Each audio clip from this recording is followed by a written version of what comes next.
Natasha mengelus kepalaku yang Istriku kuletakkan gadis di pangkuannya, satu Bab. tangannya memegangi jam tangan milikku. Jadi, kamu berhasil dapetin jam tangan ini dengan harga 50 juta. Tanyanya. Aku mengangguk. Aku gak mau tawar-menawar, terlalu merepotkan buat tawar-menawar, apalagi sampai debat, makin repot. Kamu nyesel karena harus beli jam tangannya dengan harga segitu. Enggak, bukan soal uang, tapi kesialannya itu yang bikin nyesel. Rasanya nyesek banget dapat kesialan kayak gini, udah jatuh ketimpa tangga pula. Sabar ya, semoga Allah gantikan uangnya dengan yang lebih. Soal uang aku gak masalah, masih bisa dicari, tapi jam tangannya yang paling berharga buat aku. Sampai aku gak mau mikir dua kali lagi buat dapetin kembali jam tangannya. Iya, yang penting kan memang jam tangannya. Terus, kenapa gak laporin aja ke polisi si Carol itu? Ogah repot, aku males diinterogasi atau dimintai keterangan. Lebih baik lepas aja dengan bebas, biar aku juga gak perlu berurusan sama polisi. Lagian si Carol udah tua, bentar lagi juga dit. Terus, gimana sama cewek yang namanya Namira itu? Apa dia cantik? Tanyanya. Cantik banget, mukanya khas Indonesia banget, kulitnya putih dan hidungnya mancung. Pokoknya dia cantik banget. Aku menjawab jujur. Terus, gimana sama perasaan kamu, waktu kamu diantar sama dia dan kalian jalan berdua aja? Biasa aja, tapi ya namanya sama cewek cantik, siapa yang gak deg-degan? Natasha tidak bertanya lagi, dia bungkam. Saat itu aku baru menyadari sesuatu, hingga membuat mataku membulat. Ups, aku terlalu jujur soal Namira padanya. 7. Aku mendongak padanya, dia tersenyum padaku. Tidur di luar ya malam ini, ucapnya. 8. Udah salatnya, kan? Tanya Natasha, begitu aku selesai salat Isya. Udah, memangnya kenapa? Natasha meraih tanganku dan membawaku keluar dari kamar. Sesuai obrolan tadi siang, malam ini kamu tidur di luar, oke? Ucapnya, dengan senyum manis. Loh, tapi, brak. Tanpa menunggu aku selesai bicara, pintu kamar sudah ditutup dengan keras oleh Natasha. Tok tok tok. Sa, buka pintunya dong. Masa iya aku tidur di luar sih? Kamu gak kasihan sama aku? Aku protes di luar kamar. Jangan protes, itu hukuman buat suami yang matanya jelalatan, suka muji cewek lain di depan istri dan nyaman sama cewek lain. Sahut Natasha dari dalam. Tapi, aku kan cuma berkata jujur, sayang. Aku gak mau bohong, makanya aku bilang apa adanya. Aku membela diri. Justru, kejujuran kamu itu yang bikin aku marah. Udah, pokoknya kamu tidur di luar aja malam ini, jangan protes. Tapi, aku kedinginan kalau tidur di luar, aku mau dipeluk. Kalau mau tidur dipeluk, kamu tidur sama Mas Adnan aja, minta dia buat peluk kamu. What? Ogah. Kalau aku minta peluk dia, nanti main perang-perangan dong. Bodoh amat. Jangan berisik lagi, aku mau tidur. Kalau kamu berisik lagi, aku bakal pecahin kaca jendela semuanya. Dia malah mengancam. Setelah itu, tak terdengar lagi suara Natasha berkata, dia pasti sudah masuk ke dalam selimutnya. Aku mencoba membuka kenop pintu, berusaha untuk membuka pintunya, siapa tahu tidak dikunci. Brak. Suara itu sangat keras di pintu. Sepertinya Natasha melemparkan sesuatu pada pintu karena aku berusaha membuatnya. Seram sekali dia kalau marah, aku selalu kena mental. Jujur salah, gak jujur lebih salah, dasar cewek. Umpatku. Daripada membuat Natasha marah lagi, aku mengalah. Aku turun dari kamarku dengan masih memakai sarung bekas salat tadi. Kalau tahu akan jadi seperti ini, lebih baik aku berbohong saja daripada harus jujur pada Natasha. Memang. 9. Kejujuran itu gak selamanya berefek baik ya, Aku turun dari lantai 2 rumahku, kulihat Ashley masih berada di ruang keluarga, duduk sambil memainkan ponselnya, aku menghampiri dan duduk di sebelahnya. Kau diusir dari kamar? Tanya Ashley, masih fokus pada ponselnya. Dia rupanya mendengarkan apa yang terjadi antara aku dan Natasha tadi. Begitulah. Jawabku, mengusap kasar wajahku. Seharusnya kau tidak boleh membuatnya marah, resikonya kau tidur di luar, rasakan. Ashley malah mengejekku. Hei, aku tidak melakukan kesalahan, aku sudah berkata dengan jujur, apanya yang salah. Natasha tidak akan marah dan mengusirmu dari kamar, jika kau tidak melakukan kesalahan. Dia ternyata sama saja dengan Natasha, tidak ada bedanya. Kesalahan apanya? Aku sudah jujur dan tidak berbohong sama sekali, harusnya dia memujiku karena aku sosok suami yang jujur, bukan? Aku merasa kejujuran itu sangat penting, tidak ada yang salah dariku. Ashley berpaling dari ponselnya dan menatapku, memangnya, kau berkata jujur tentang apa? Tanyanya. Aku jujur, kalau aku tadi sewaktu mencari toko barang antik itu, aku diantar oleh seorang wanita cantik hingga ke toko tersebut. Kemudian Natasha bertanya padaku soal apakah wanita itu cantik atau tidak dan aku menjawab iya, wanita itu memang cantik.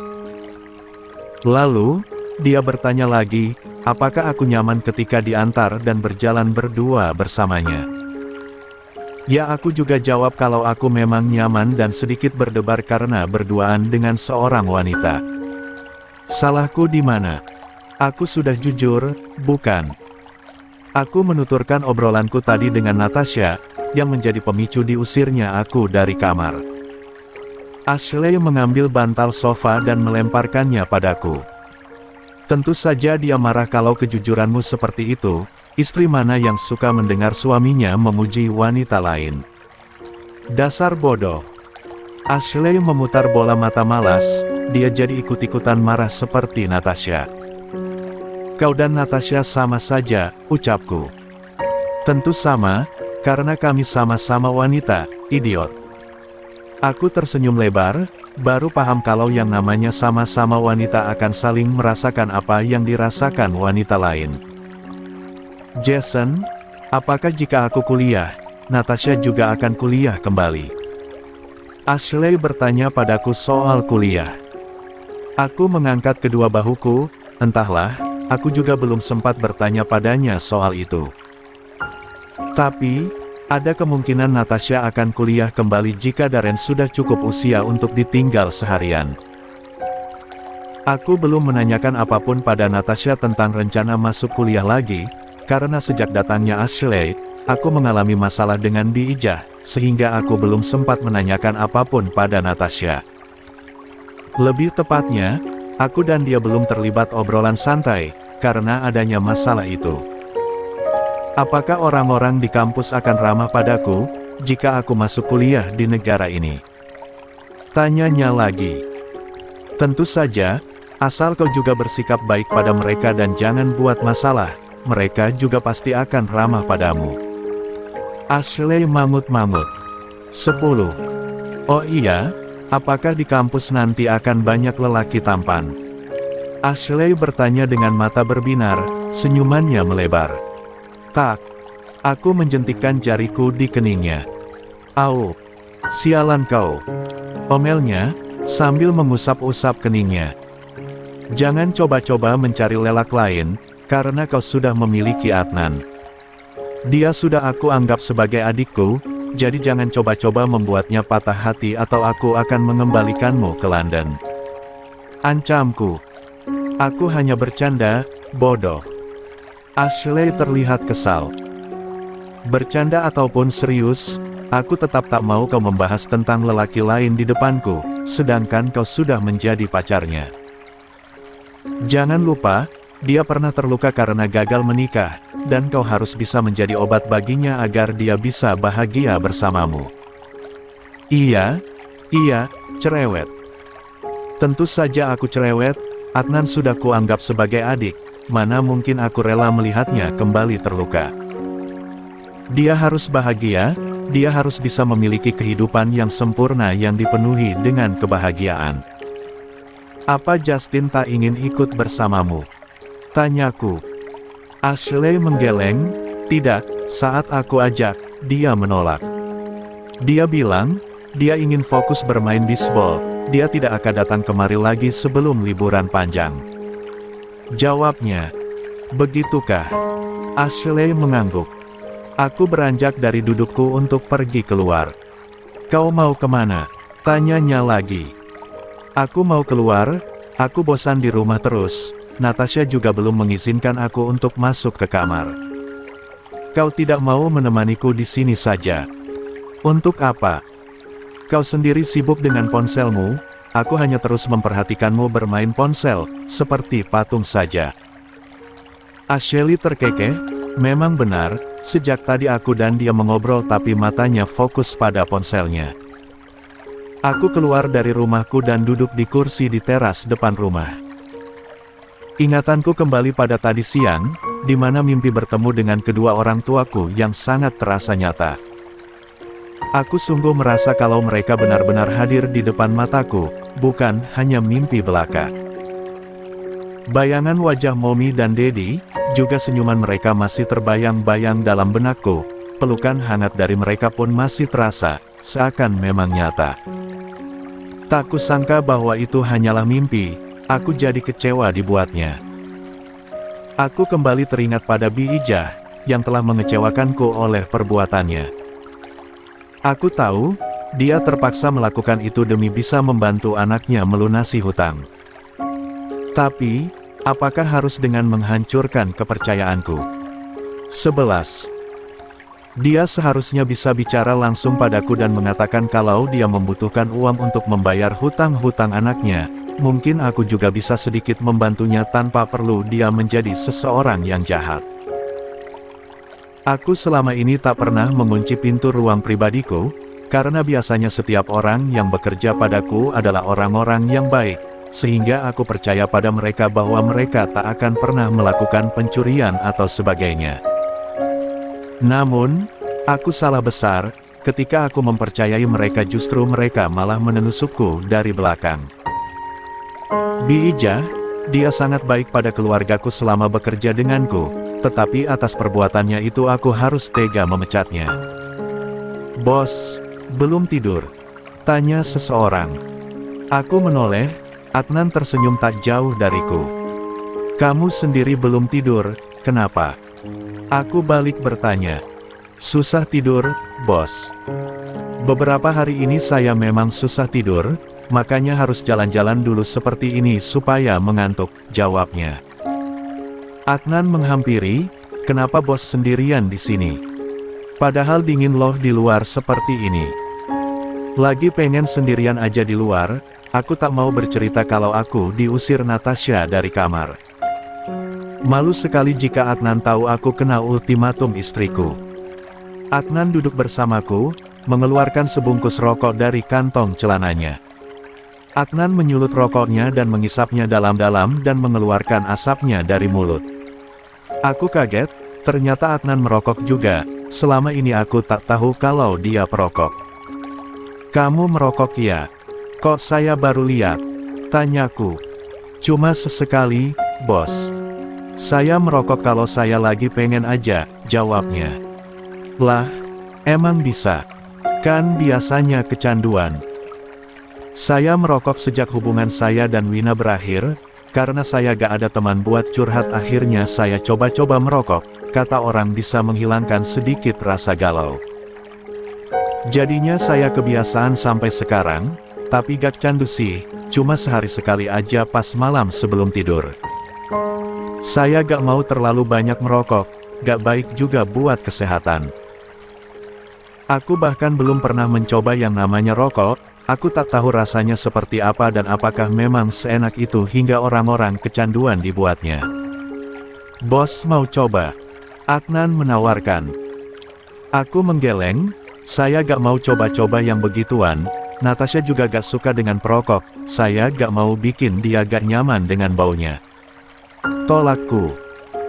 Natasha sejak dulu selalu bilang, kalau dia tidak suka pria perokok, katanya nafas mereka akan bau asap rokok dan Natasha tak akan mau dicium oleh lelaki seperti itu. Kalau aku jadi perokok, sudah jelas Natasha akan menutup rapat mulutnya dariku, karena tak mau dicium olehku. Adnan tersenyum dengan penolakanku, dia menyimpan kembali rokoknya ke dalam kantong celana. Gimana tadi pas kamu anterin Biijah ke bandara? Aku bertanya, karena ingin tahu momen saat Adnan 12. Mengantar Biijah ke bandara. Biijah nangis terus selama perjalanan, lalu saat di bandara pun dia meminta saya untuk menyampaikan permintaan maaf kepada bos. Katanya dia sangat menyesal dengan apa yang dia lakukan. Saya gak tega juga sih lihat Biijah pergi, kami juga sudah cukup dekat seperti anak dan ibu, dia itu baik. Tapi sayang banget dia berlaku buruk seperti itu, yang membuat semua orang kecewa berat terutama bos. Adnan bercerita, kalau soal kasihan, aku juga sangat kasihan pada Biijah, tapi aku juga tak bisa memberikan kesempatan kedua. Apa bos sudah menemukan kembali jam tangannya? Tanya Adnan. Ya, tapi saya rugi banyak. Jawabku. Rugi kenapa? Bukannya jam tangannya diberikan kembali oleh pemilik toko itu? Diberikan sih iya, tapi saya harus bayar, malah bayarnya lebih dari harga beli dia ke Biijah. Jawabku dongkol, jika ingat si tua Carol. Memangnya, bos harus bayar berapa? 50 juta. Adnan terkejut, dia menatapku dan aku menatapnya dengan tatapan malas. Kok bisa? Tanyanya lagi. Katanya dia membeli barang itu karena si Biijah butuh uang, barang itu termasuk langka dan banyak dicari, dia akan menjualnya dengan harga L100 juta. Tapi, karena saya pemiliknya, jadi saya boleh mendapatkannya kembali dengan harga 50 juta. Oh alah, itu sih bukan mengembalikan, tapi menipu namanya. Itu dia, makanya saya pas pulang tadi dongkol banget, soalnya saya kena sial 2 kali. Bikin pusing aja. Adnan sampai geleng-geleng kepala, pasti dia pun tahu bagaimana perasaan jengkelku setelah semua yang terjadi. Sabar ya, semoga uang yang bos keluarkan bisa tergantikan lagi. Ya, yang penting jam tangan itu balik lagi sih, itu yang paling penting buat saya. Soal uang, saya gak peduli, karena gak harus sampai menjual rumah. Adnan terkekeh, ya iya, masa cuma buat beli jam tangan harus sampai jual rumah, hehehe. Aku ikut tersenyum. Bos, gimana bos bisa tahu Biijah yang ambil jam tangannya? Saya bahkan gak tahu kalau bos kehilangan jam tangan. Adnan belum tahu tentang itu. Ya aneh aja, soalnya saya itu tipe orang yang akan selalu menyimpan barang-barang pribadi saya di tempatnya semula. Tapi ketika jam tangan saya hilang, benda itu gak ditemukan dimanapun, padahal saya dan Natasha udah cari ke setiap sudut kamar kami, saya bahkan cari di kantor juga, tapi tetap gak ada. Kecurigaan saya bermula, saat Biijah menyajikan minuman buat Ashley yang baru datang, dia menghindari tatapan air mata saya, tangannya gemeter waktu dia suguhin minuman, sampai keningnya berkeringat. Saya heran, saya pikir dia sakit, ketika saya tanya apakah dia sakit, dia cuma jawab gak enak badan. Itu justru menimbulkan kecurigaan dalam diri saya. Malamnya saya gak sengaja pergi ke dapur dan mendengar dia bicara dengan seseorang di telepon yang ternyata anaknya. Mereka membahas tentang uang dan jam tangan. Dari situlah saya paham, kalau yang ambil jam tangan saya adalah dia. 13. Aku melanjutkan. Memangnya, bos gak kunci pintu kamarnya? Kok bisa Biijah masuk dengan mudah ke kamarnya bos? Saya orangnya kalau udah percaya gak akan setengah-setengah. Saya membuat seakan-akan di rumah ini siapapun gak ada yang mencurigakan. Saya gak pernah kunci pintu kamar, apalagi pintu ruangan pribadi dan ruangan kerja. Mungkin karena itulah Bi Ijah jadi mudah masuk dan mengambilnya waktu saya pergi sama Natasha.